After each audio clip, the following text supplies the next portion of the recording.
الله الرحمن الرحيم الحمد لله رب العالمين والصلاة والسلام على سبيله سيدنا مولانا محمد وآله وأصحابه أجمعين أما بعد فأعوذ بالله من الشيطان الرجيم بسم الله الرحمن الرحيم واتبع سبيل من أناب إلي ثم إلي مرجعكم فأنبئكم بما كنتم تعملون.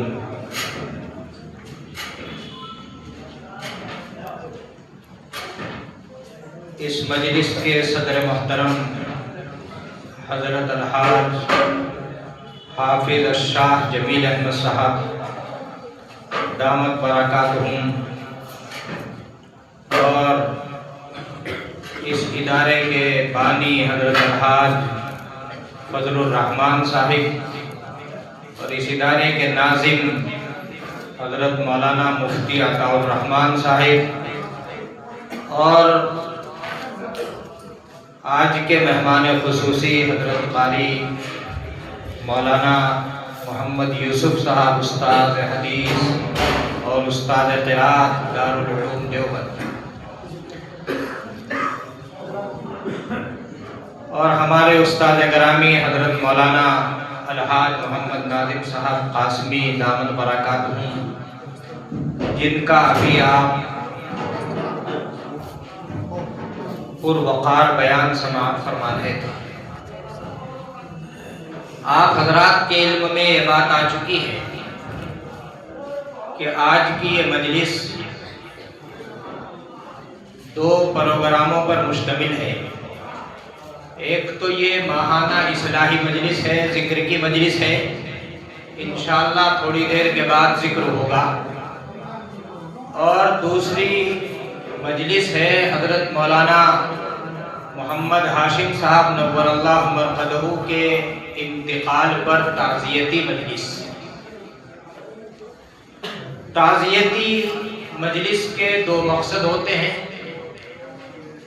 ایک تو یہ ہے کہ مرنے والے کی وفات پر، ان کی جدائیگی پر اظہار غم کرنا. یہ تو 3 دن تک ہوتا ہے. اظہار غم 3 دن تک ہی ہونا چاہیے.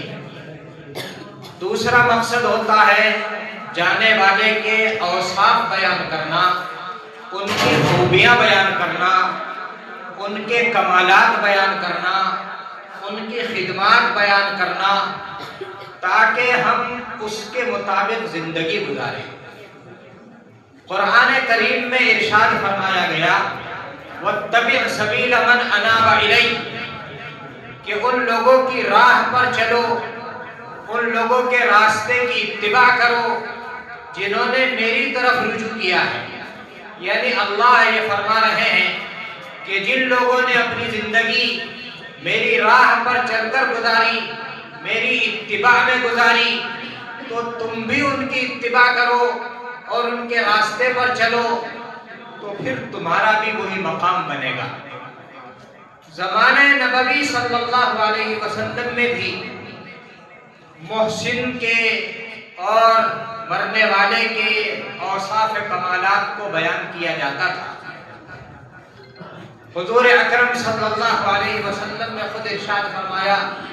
اذکروا محاسن موتاکم کہ تم اپنے مردوں کے محاسن کو اور ان کی خوبیوں کو، ان کے کمالات کو بیان کیا کرو، تاکہ وہ کمالات سننے والے اپنے اندر پیدا کریں، وہ خوبیاں اپنے اندر لوگ پیدا کریں، ان اوصاف کو پیدا کریں. ایک مرتبہ بخاری شریف میں روایت ہے حضرت عبد الرحمن بن عوف رضی اللہ تعالیٰ عنہ روزے سے تھے. شام کے وقت جب افطار کے لیے کھانا لایا گیا اور کئی چیزیں جمع ہو گئی، آج کل کی طرح تو نہیں، آج کل تو بہت زیادہ اشیاء جمع ہو جاتی ہیں،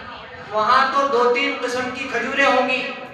تو حضرت عبد الرحمن ابن عوف رضی اللہ تعالیٰ عنہ روزے کی حالت میں تھے، افطار کرنا تھا، تو وہ نعمتیں دیکھ کر کے اپنے پرانے لوگوں کی بات بیان کرنے لگے. کہنے لگے کہ دیکھو ہم میں سے کچھ وہ لوگ ہیں جو اس دنیا سے چلے گئے اور اس دنیا سے انہوں نے کوئی نفع نہیں اٹھایا، اس طرح چلے گئے، ایمان کی حالت میں چلے گئے لیکن دنیا سے انہوں نے کوئی فائدہ نہیں اٹھایا۔ انہی میں ایک حضرت مصعب بن عمیر رضی اللہ تعالیٰ عنہ تھے کہ جب ان کی شہادت ہوئی ہے، جنگ احد میں شہید ہو گئے حضرت مصعب بن عمیر رضی اللہ تعالیٰ عنہ، تو ان کے پاس اتنا مال بھی نہیں تھا کہ ان کو ان کے مال سے، ان کے کپڑوں سے کفن دیا جا سکے۔ صرف ایک چادر تھی اور وہ چادر بھی چھوٹی تھی، اتنی چھوٹی تھی کہ اگر سر ڈھکتے تھے تو پیر کھل جایا کرتے تھے، پیر ڈھکتے تھے تو سر کھل جایا کرتے تھے۔ حضرت مصعب بن عمیر کی یہ بات بیان کر کے عبد الرحمن بن عوف رونے لگے اور کھانا چھوڑ دیا۔ اس سے کیا معلوم ہوا کہ رسول اللہ صلی اللہ علیہ وسلم کے دور میں، صحابہ کے دور میں اپنے محسنین کی اور اپنے جانے والوں کی خوبیاں بیان کی جاتی تھی اور لوگ ان خوبیوں کو بیان کر کے رویا کرتے تھے کہ مصعب بن عمیر اس حال میں چلے گئے، انہوں نے دنیا سے کوئی فائدہ نہیں اٹھایا۔ آج ہماری زندگی اس کیفیت کی ہے کہ ہمیں دنیا کی ہزارہ نعمتیں میسر ہیں اور پھر بھی ہم اس کی قدر نہیں کرتے۔ حضور اکرم صلی اللہ علیہ وسلم نے ارشاد فرمایا اکرموا الخبز، روٹی کی قدر کیا کرو۔ آج ہمارے دسترخوانوں کا حال یہ ہے کہ ہم دسترخوان پر بہت ساری روٹی اس طرح چھوڑ دیتے ہیں، پھر وہ روٹیاں کوڑے دان میں ڈال دیتے ہیں۔ حضرت شاہ حافظ عبد الستار صاحب نور اللہ مرقدہ فرمایا کرتے تھے اور ان کا عمل بھی تھا کہ جو روٹی کے ٹکڑے دسترخوان کے اوپر گر جائیں ان کو اٹھا کر کے کھا لیا کرو، اور حدیث شریف میں بھی اس کا حکم ہے۔ تو یہ بات ہم لوگوں کو اپنی زندگی میں اپنانی چاہیے۔ حدیث شریف میں تو یہ آتا ہے کہ اگر کوئی شخص گرا ہوا لقمہ کھا لیتے ہیں اور اٹھا کر کے کھا لیتا ہے، اللہ تبارک و تعالیٰ اس کے رزق میں برکت عطا فرماتے ہیں۔ حضرت حذیفہ ابن الیمان رضی اللہ تعالیٰ ایک ایران کے دربار میں گئے اور وہاں کی تہذیب الگ تھی، وہاں کا کلچر الگ تھا، وہاں بہت زیادہ بالکل ہی اچھے انداز سے لوگ رہا کرتے تھے اور ان چھوٹی چھوٹی چیزوں کو برا بھلا کہا کرتے تھے۔ تو وہاں کے دسترخوان کی بات آ گئی تو حضرت حذیفہ ابن الیمان رضی اللہ تعالیٰ عنہ کو کہا گیا کہ آپ دسترخوان پر گری ہوئی چیز اٹھا کر کے نہ کھانا، کیونکہ آپ کو تو آپ کا معمول ہے، آپ اسی طرح کرتے ہیں، یہ ان کو اچھا نہیں لگے گا۔ حضرت حذیفہ ابن الیمان رضی اللہ تعالیٰ نے فرمایا اَأَتْرُكُ سُنَّتَ حَبِيبِي لِهَؤُلَاءِ الْحُمَقَاءِ، کیا میں ان بے وقوفوں کی وجہ سے اپنے نبی کی اور اپنے محبوب کی سنت کو چھوڑ دوں؟ ایسا نہیں ہو سکتا۔ تو حضرات صحابہ کرام اس طریقے سے سنتوں پر عمل کیا کرتے تھے۔ بات یہ چل رہی تھی کہ آج کی جو مجلس ہے حضرت مولانا محمد ہاشم صاحب نور اللہ مرقدہ کی تعزیتی مجلس ہے، ان کے اوصاف کو کچھ بیان کرنا چاہیے۔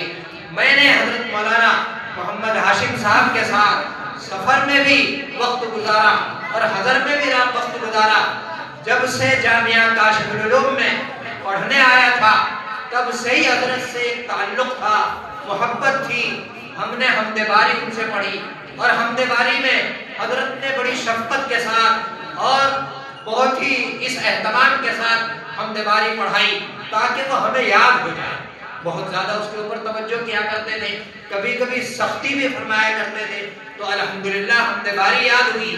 اور آج تک وہ حمد باری کے الفاظ کہیں کہیں ایسا یاد ہے کہ بخاری شریف میں کوئی لفظ آ جاتا ہے، مسلم شریف میں کوئی لفظ آ جاتا ہے، ہدایہ میں کوئی لفظ آ جاتا ہے، تو وہ پڑھی ہوئی حمد باری سے اس لفظ کا ترجمہ یاد ہو جاتا ہے، اس ترجمے کو کی طرف ذہن چلا جاتا ہے۔ اس طریقے سے اتنے اہتمام کے ساتھ حضرت مولانا محمد ہاشم صاحب نے حمد باری پڑھائی۔ پھر اس کے بعد انہوں نے ہمیں قدوری پڑھائی، ترجمۃ القرآن کریم پڑھایا، قرآن کریم کے تفسیر کا ذوق ان سے ہمیں عطا ہوا۔ ہم نے پھر فراغت کے بعد 1 سال تک باقاعدہ تفسیر قرآن کے لیے پورا 1 سال لگایا۔ قرآن کریم کی تفسیر پڑھی، اس کی مختلف تفسیر کی کتابیں پڑھی۔ تو یہ حضرت مولانا محمد ہاشم صاحب نور اللہ مرقدہ کی ہماری طرف شفقت تھی، محبت تھی اس کے بعد ہم دارالعلوم سے جامعہ کاشف العلوم میں پڑھانے کے لیے آ گئے، تو انہوں نے بار بار ہماری رہنمائی فرمائی، اس طریقے سے زندگی گزارنی چاہیے، اس طریقے سے لوگوں کے ساتھ رہن سہن ہونا چاہیے، ایسے لوگوں کے ساتھ اس طریقے کا احترام کرنا چاہیے۔ اور پھر باقاعدہ بہت مرتبہ اس خانوادے کی، جہاں ہم یہاں تشریف رکھتے ہیں، یہاں بیٹھے ہوئے ہیں، حضرت الحاج حافظ عبدالستار صاحب نانکوی نور اللہ مرقدہ کا یہ بنایا ہوا چمنستان اور ان کی یادگار میں قائم کیا گیا ادارہ جامعہ الشیخ عبدالستار نانکوی، یہ یہاں جہاں ہم بیٹھے ہوئے ہیں، اس ادارے کی، یہاں کے خانوادے کی حضرت مولانا محمد ہاشم صاحب بڑی قدر کے ساتھ ذکر فرمایا کرتے تھے، بار بار فرمایا کرتے تھے کہ بھئی حضرت کے جیسا تواضع والا آدمی اور ان جیسا علماء کی قدر کرنے والا آدمی ہم نے نہیں دیکھا۔ ایک مرتبہ جاتے ہوئے واقعہ سنایا، واقعہ یہ تھا کہ اس ایک وقت آیا تھا کہ جب مظاہر علوم کے 2 ٹکڑے ہو گئے تھے، تو جاتے جاتے حضرت حافظ عبدالستار صاحب نانکوی رحمۃ اللہ علیہ مولانا ہاشم صاحب سے کہنے لگے کہ بھائی مولانا ہاشم صاحب آپ بتاؤ تو یہ جھگڑا کیسا چل رہا ہے اور ہم کس طرف ہیں؟ تو حضرت مولانا ہاشم صاحب فرمانے لگے کہ میں تو خاموش رہا، کچھ نہیں بولا۔ پھر حضرت حافظ عبدالستار صاحب نے خود ہی فرمایا کہ دیکھو بھائی حدیث کی 2 بڑی بڑی کتابیں ہیں، اس کو اس کے اوپر رکھ دو تو کیا فرق پڑے گا، اس کو اس کے اوپر رکھ دو تو کیا فرق پڑے گا؟ میں نے کہا کہ جی حضرت کوئی فرق نہیں پڑے گا، دونوں حدیث کی کتابیں ہیں، ایک کو دوسرے کے اوپر رکھ سکتے ہیں۔ تو فرمایا کہ بھئی وہ دونوں طرف کے علماء بڑے بڑے علماء ہیں، وہ آپس میں کسی طریقے سے گفتگو گفتہ ہوتے رہیں، اختلاف کرتے رہیں، ہم تو ان کا ادب کرنے والے ہیں جس طرح سے دونوں کتابوں کا ادب کرتے ہیں۔ اس طریقے سے حضرت مولانا محمد ہاشم صاحب حضرت الحاج حافظ عبدالستار صاحب نانکوی کی قدر کرتے تھے، چونکہ ان کے خلیفہ تھے تو ان کے مشن پر انہوں نے کام کیا۔ تواضع ان کے اندر بھی، حضرت مولانا ہاشم صاحب کے اندر بھی ایسی تھی جس طرح حضرت الحاج حافظ عبدالستار صاحب نانکوی جس طریقے سے وہ جلسوں میں جا کر کے اور پروگراموں میں جا کر کے یا کسی نے بلایا وہاں جا کر کے حضرت شاہ حافظ عبدالستار صاحب نانکوی لوگوں کی اصلاح کا کام کیا کرتے تھے، اسی طریقے سے حضرت مولانا محمد ہاشم صاحب کئی جگہ، ایک جگہ نہیں کئی جگہ گئے ہیں، کئی علاقوں میں گئے ہیں اور سب کے ساتھ محبت اور پیار سے اس طریقے سے باتیں کی ہیں کہ وہ ان کے متوالے ہو گئے۔ جب آدمی متوالا ہو جاتا ہے، جب آدمی محبت کرنے والا ہو جاتا ہے تو پھر اس کو کوئی بھی بات اصلاحی سمجھائے گا۔ بہت دور نہ جائیے، دہرادون میں تیلی والا ایک جگہ ہے، تیلی والے میں حضرت مولانا محمد ہاشم صاحب نے بریلویوں کے دلوں میں اپنی محبت پیدا کی اور پھر ان سے اپنے ہی عقیدوں کے کام کرا دی۔ تو پہلے محبتیں پیدا کی جاتی ہیں، تب جا کر کے پھر اس کے بعد اصلاح کی بات کی۔ تو حضرت مولانا محمد ہاشم صاحب کے یہ اوصاف اور کمالات تھے، انہوں نے تواضع کے ساتھ زندگی گزاری اور فرمایا کرتے تھے کہ میں علم کے اعتبار سے بھی، عمل کے اعتبار سے بھی کمزور ہوں، معلوم نہیں میرے ساتھ کیا حشر ہوگا، لیکن میری کھیتی ہری لگتی ہے، مجھے تو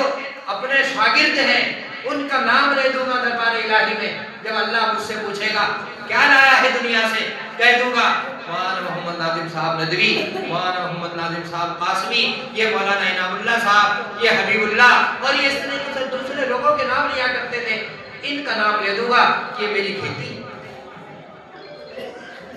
اور ذکر کی مجلس میں بار بار فرماتے تھے لوگ سمجھے مجھے محروم وقار و تمکین، لوگ سمجھے مجھے محروم وقار و تمکین، تو نہ کہہ دے میری بزم کے قابل نہ رہا۔ لوگ کچھ ہی سمجھتے رہے میں کیسا ہوں، گندا ہوں، پاگل ہوں اور بددین ہوں، کچھ بھی سمجھتے رہے، لیکن اے اللہ تو نہ کہہ دیے کہ میری بزم کے قابل نہ رہا۔ ان کی زندگی میں لوگ انہیں کچھ بھی کہہ دیا کرتے تھے، کبھی کہہ دیا کرتے تھے کہ آپ کپڑے صاف ستھرے نہیں پہنتے، حضرت فرما دیا کرتے تھے کہ بھائی کپڑوں میں کیا عزت رکھی، کپڑوں میں کیا عزت رکھی، عزت تو اپنے اندر کے کمال میں ہے، جب کمال ہی نہیں ہے تو کپڑوں کا کیا دکھا کر کے کیا ہوگا۔ لیکن